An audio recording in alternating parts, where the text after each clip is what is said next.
दुनिया भर में तेजी से फैल रही वैश्विक महामारी कोरोना से अभी लोगों को पूरी तरह निजात भी नहीं मिल सकी है कि ब्रिटेन में कोरोना वायरस के नए रूप ने दुनिया भर में दहशत फैला दी है, जिसके बाद आनन फानन में भारत सहित कई देशों ने ब्रिटेन व यूरोप से आने वाली फ्लाइट्स पर पाबंदी लगा दी है। इस डर के पीछे की खास वजह यह है कि कोरोना वायरस का यह नया रूप कोरोना से 70% ज़्यादा खतरनाक बताया जा रहा है। नमस्कार, मैं राजकुमार उप्पल एक बार फिर हाजिर हूं आपके सामने दुनिया में 2021 में तबाही लाने वाले वायरस के नए स्ट्रेन को लेकर।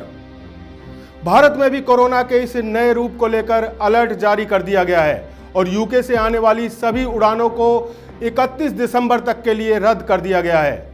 ब्रिटेन में कोरोना का यह नया स्ट्रेन मिलने के बाद ट्विटर पर यह कोविड-20 ट्रेंड करने लगा है।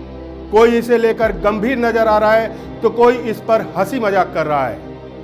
गौरतलब है कि करीब एक साल पहले नवंबर 2019 में चाइना की वुहान सिटी से कोरोना का पहला मामला सामने आया था और फिर देखते ही देखते इस वायरस ने पूरी दुनिया को अपनी चपेट में ले लिया, जिसकी वजह से दुनिया के ज्यादातर देशों में लॉकडाउन और कर्फ्यू लगाना पड़ा।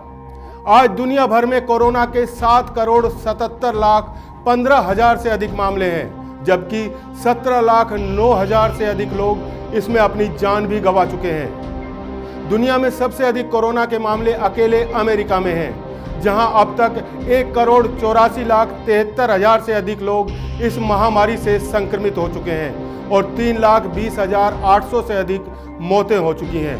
तो वहीं कोरोना संक्रमण में भारत दूसरे नंबर पर है, जहां 1,75,500 से अधिक कोरोना संक्रमित हैं और 1,46,145 मौतें हो चुकी हैं और लगातार कोरोना संक्रमितों की संख्या में तेजी से इजाफा हो रहा है। दुनिया के सभी देश अभी कोविड-19 से जूझने और इससे निजात पाने के प्रयास में जुटे हैं कि कोरोना के इस नए रूप ने तहलका मचा दिया है, जिसके बाद दुनिया भर के वैज्ञानिक इस नए वायरस पर नजरें बनाए हुए हैं। कोविड-19 की तुलना में यह नया वायरस 70% ज़्यादा खतरनाक माना जा रहा है। इंग्लैंड के अलावा अभी तक इटली, ऑस्ट्रेलिया, डेनमार्क, नीदरलैंड और दक्षिणी अफ्रीका में इस नए स्ट्रेन की पुष्टि ने चिंता को और बढ़ा दिया है, जिसके चलते भारत सहित France, Germany, Italy, Belgium, Denmark, Bulgaria, the Irish republic, तुर्की, Canada, Hong Kong, Iran, Croatia, Argentina, Chile, Morocco और कुवैत आदि देशों ने ब्रिटेन से उड़ानों पर प्रतिबंध लगा दिया है और अब अमेरिका भी उड़ानें रोकने पर विचार कर रहा है। हालांकि भारत में अभी तक इस नए स्ट्रेन का कोई केस सामने नहीं आया है, पर इसने भारत सहित अन्य देशों की चिंता जरूर बढ़ा दी है। इसी को देखते हुए महाराष्ट्र सरकार ने राज्य म्युनिसिपल कॉरपोरेशन एरिया में 22 दिसंबर से 5 जनवरी तक रात 11 बजे से सुबह 6 बजे तक नाइट कर्फ्यू लगाने के आदेश दिए हैं।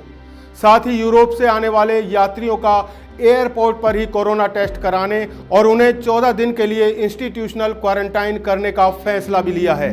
दुनिया भर के एक्सपर्ट्स और वैज्ञानिक इस नए वायरस को समझने की कोशिश कर रहे हैं। एक्सपर्ट्स की माने तो किसी भी वायरस में लगातार बदलाव होता रहता है, जिसमें ज्यादातर वायरस बदलाव के बाद मर जाते हैं, पर कभी कभी वायरस अपडेट होने के बाद पहले से कई गुना ज्यादा मजबूत और खतरनाक होकर सामने आते हैं। इसलिए कोरोना का यह नया रूप भी पहले से घातक और खतरनाक है। बहरहाल, कोरोना का यह नया रूप सामने आने के बाद अब सवाल यह उठता है कि क्या कोरोना के लिए बनाई जा रही वैक्सीन कोरोना के इस नए स्ट्रेन के लिए प्रभावी होगी? इसके बाद दुनिया भर में बनाई जा रही कोरोना की वैक्सीन पर अब सवालिया निशान लगने शुरू हो गए हैं। नए स्ट्रेन में स्पाइक प्रोटीन में बदलाव को देखते हुए यह आशंका जताई जा रही है फाइजर, ऑक्सफोर्ड, एस्ट्राजेनेका और मोडर्ना के प्रोटीन आधारित टीके बेअसर हो सकते हैं। हालांकि भारत की कोवैक्सीन और स्पुतनिक 5 पर इसका कोई असर नहीं पड़ेगा। अब कोरोना का यह नया रूप आने वाले समय में दुनिया में कैसी तबाही मचाने वाला है, यह तो भविष्य की गर्त में है, पर नए साल में इस खतरनाक वायरस से छुटकारा फिलहाल संभव नजर नहीं आ रहा, जिसके चलते दुनिया के देशों को एक बार फिर लॉकडाउन का सामना करना पड़ सकता है। इसी के साथ वक्त तो चला है आपसे विदा लेने का। जल्दी आपसे फिर होगी मुलाकात किसी और प्रमुख खबर के साथ। तब तक के लिए दीजिए आज्ञा। नमस्कार।